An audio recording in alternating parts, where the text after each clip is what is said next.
Olá, sejam bem-vindos ao Urologia em Pauta. Eu sou o Dr. Felipe Cataoca, médico urologista. No vídeo de hoje, comentarei um compilado de situações que, per si, não motivam a operar a próstata aumentada. Se você é novo por aqui, seja muito bem-vindo ao canal e, na confiança, nos ajude a crescer, se inscrevendo e compartilhando o nosso conteúdo.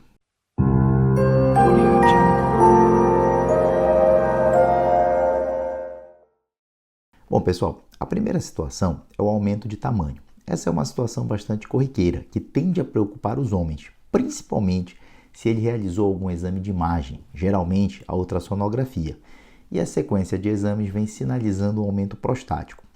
A tendência é que esse achado deixe o paciente, no mínimo, preocupado, pois o racional dele é que, se está crescendo, está piorando. Pois bem, essa situação per si não é indicativa de tratamento cirúrgico. A primeira coisa que deve ser esclarecida é que essa ferição ultrassonográfica não é perfeita. A ultrassonografia é, antes de tudo, um exame de aproximação e não de precisão. Ou seja, os valores encontrados não devem ser encarados de maneira estritamente matemática. A ultrassonografia é um exame em escala de cinza e nem sempre é possível definir com clareza os limites das estruturas para fazer as medições. Isso depende do aparelho disponível, se ele está bem ajustado, e os pontos onde você posiciona o cursor para fazer as medições é que vão determinar o volume. Se os limites não puderem ser bem visualizados, com certeza não teremos um resultado fidedigno. Segundo, é um exame operador dependente, isso é, quanto mais bem formado o médico ultrassonografista, maiores as chances de você ter resultados mais precisos. Terceiro, a avaliação do tamanho é feita utilizando fórmulas matemáticas, considerando a próstata como uma elipsoide, ou uma esfera, ou seja, é uma aproximação. A próstata não é uma forma geométrica perfeita. Então, quando é feita a avaliação dessa série de exames, deve-se levar em consideração todos esses elementos. Além disso, o fato da próstata crescer não é uma escala de severidade, isso é, quanto maior, mais grave é o meu caso. Isso não é verdadeiro. O que você deve entender é que as manifestações clínicas, isso é, os sinais e sintomas que o paciente tem, não apresentam uma correlação linear com as dimensões da próstata. Isso é, próstatas muito aumentadas nem sempre provocam sintomas obstrutivos exuberantes, ao passo que próstatas menores podem causar. Ou seja, tamanho não é documento nesse sentido. E por que isso acontece, doutor?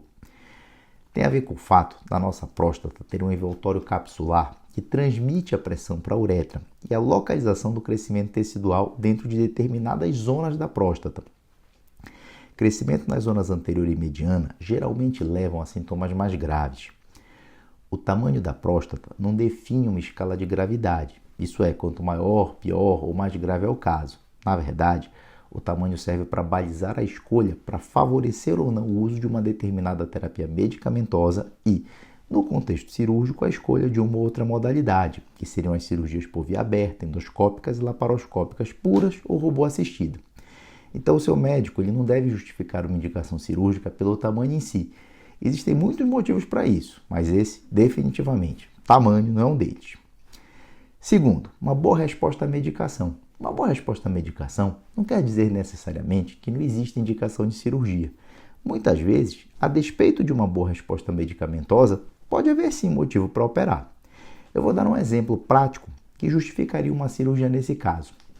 Imagine um paciente com uma boa resposta à medicação, mas com dificuldade para tomar o remédio por ser indisciplinado, ele toma um dia, no outro não, acabou a caixa, esquece de comprar uma nova, enfim, ele não faz o tratamento corretamente.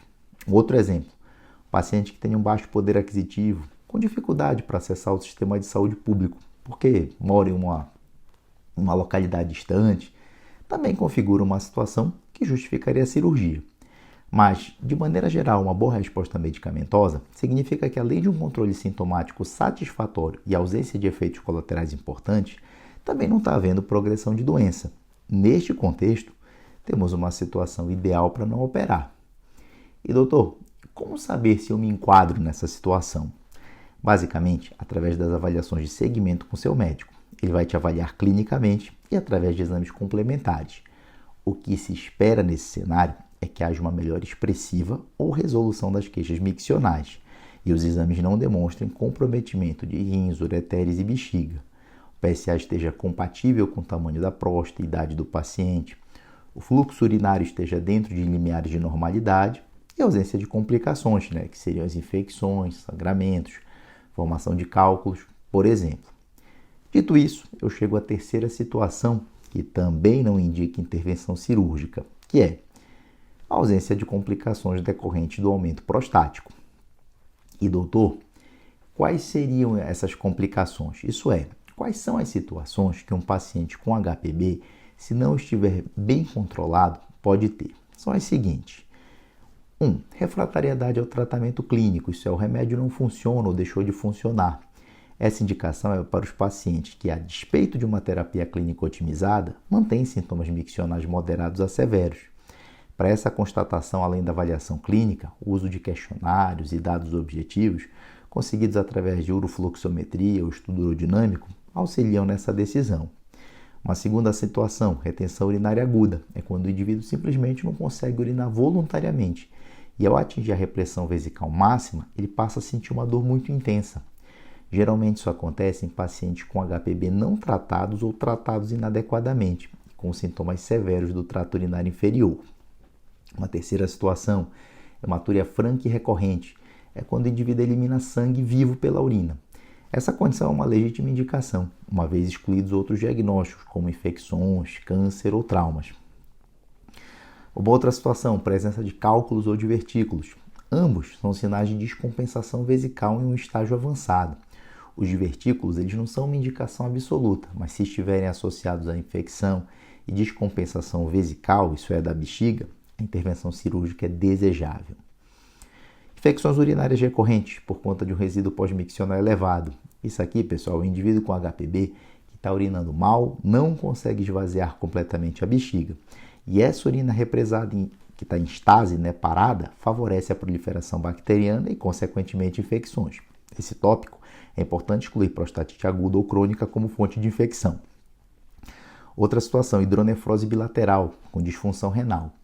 Aqui é quando existe dilatação dos ureteres e cálices renais em ambos os lados, associados a uma perda de função renal, observada com piora nos exames laboratoriais de ureia e creatinina e nas taxas de filtração glomerular.